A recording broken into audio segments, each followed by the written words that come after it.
obeying orders wasn't a legitimate defense. That's exactly right. And therefore, I assume that this wasn't necessary to form a vigilante group like this one, or to get people all roused up against their government. By the way, I don't understand your thinking about the government. Every time we have a debate on this show, it's clear we don't have a unified government in this country. We have Democrats on the Hill of the left, of the center. We've got the moderate Democrats. We've got conservative Republicans, some moderate Republicans. They fight all the time. And yet you guys in this sort of strange view of the world say there's such a thing as the government that's all unified and working against you. Where does that exist? You worked in Washington. Where is that thing called the government you allude to?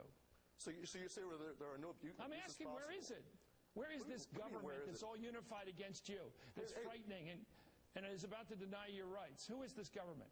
Well, Chris, give me the name of it. The Patriot Act was bipartisan. They both voted for it, both sides. And don't you think that was an abuse of power?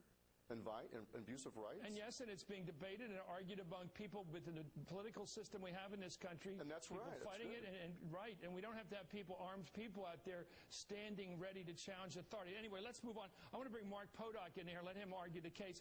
What is the danger of these guys sitting around and having meetings? I mean, I'm challenging because I think it's a state of mind. But if they're not operational, if they don't take arms against the country, what difference does it make if they have this mindset of fear? Mark.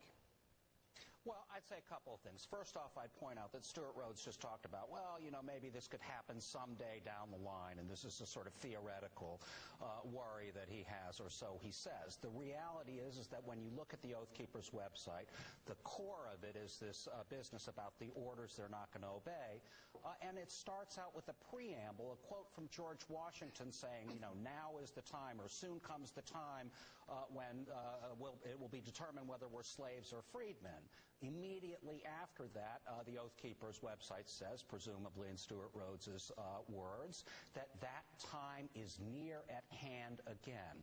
Look, I mean, the bottom line is that this is a group that is driven by conspiracy theories about the government, very much like the militia conspiracy theories. What's the harm?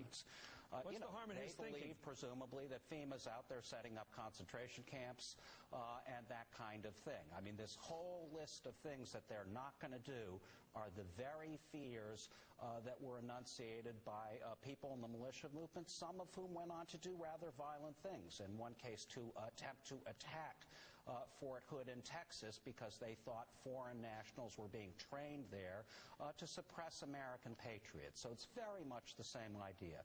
Look, I mean, I have let him respond to that. Let him respond to that. Do you have anybody in your group? Have you had any indication, Stewart, that any people have heard your arguments and have become dangerous to our society? Not at all. They're police officers. Are you connected to the... I want to know one other thing, because this fellow that broke into the Holocaust Museum, no, the other day, it wasn't long ago, it was this summer, broke into the Holocaust Museum and shot the armed guard. He believed he was honoring a cause, which was that Barack Obama shouldn't be president because he's not a legitimate citizen, a native-born citizen. People do act, McVeigh and those people do act in this way, sir. Stewart, they do act on what they read and hear. You don't fear that. Not an organization at all. And I find it offensive that Potok likes to lump us in with white supremacists. I'm a quarter Mexican and come from a family of migrant farm workers from California. And so to insinuate that I'm in bed with white supremacists and neo-Nazis, which he has, lumping us all together is offensive. That's ridiculous. I haven't suggested that you're connected remotely to white supremacists. You said we're coalescing. We're all coalescing together. And how is that, Mr. Rhodes? Excuse me?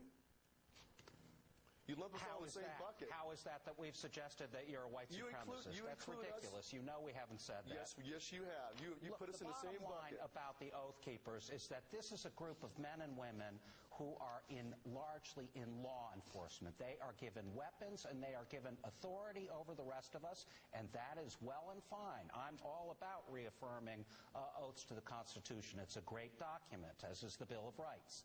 However, when people with those powers are animated by dark and utterly false conspiracy theories, they actually mention in the section on the orders they won't obey that they fear that the government will be cracking down on militias and calling them right-wing terrorists and so on. Which you do all the time. That's the real agenda here. They're driven by fears that are irrational and have no basis in reality.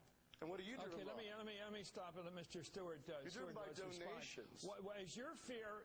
One last word. Is there an imminent fear that our federal government will abandon the Constitution, deny us our rights, and even resort to things like concentration camps or disarming the American people in violation of the Second Amendment? Disarming the people moving around the country collecting guns. Is that a real danger, sir? Yes or no?